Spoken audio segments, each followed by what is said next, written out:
Alors, pourquoi il est important de favoriser la circulation de l'information et l'échange dans un réseau? L'information et le dialogue, clé de succès d'un réseau, favorisent. Ça va favoriser la transmission du savoir-faire, le respect des valeurs de l'enseigne, la confiance, le partage des bonnes pratiques et la réactivité, donc la compétitivité. C'est aux franchiseurs d'organiser cette information en respectant 3 règles. L'information doit être pédagogique, c'est-à-dire que je donne du sens et j'explique ce que je fais.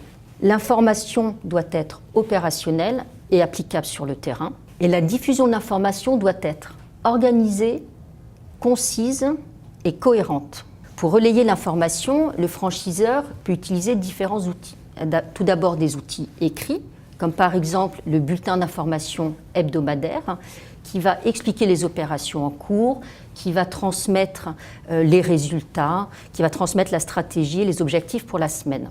Il y a aussi en outil écrit, par exemple, le journal interne qui va reprendre des éléments de la vie du réseau et les partager avec tout le monde. Le franchiseur utilise aussi des instances de dialogue, comme par exemple les réunions régionales, qui est un moment de partage des chiffres d'une région et des bestes pratiques.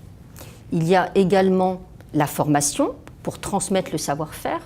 Le franchiseur utilise aussi des instances de dialogue. Comme instance de dialogue, il y a les réunions régionales qui sont des moments de partage de chiffres et de bonnes pratiques.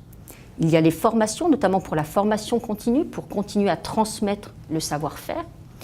Il y a également des commissions sur des thématiques bien précises, comme par exemple des commissions achats, des commissions produits, des commissions logistiques.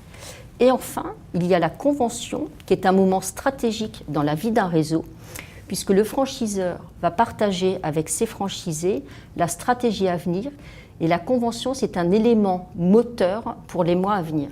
Donc, tous ces échanges, en fait, dans un réseau, ça va créer un sentiment d'appartenance au réseau. Ça va fidéliser quelque part le franchisé et ça va l'inciter à rester dans le réseau. Et plus le franchisé sera acteur, plus ce sentiment d'appartenance sera renforcé.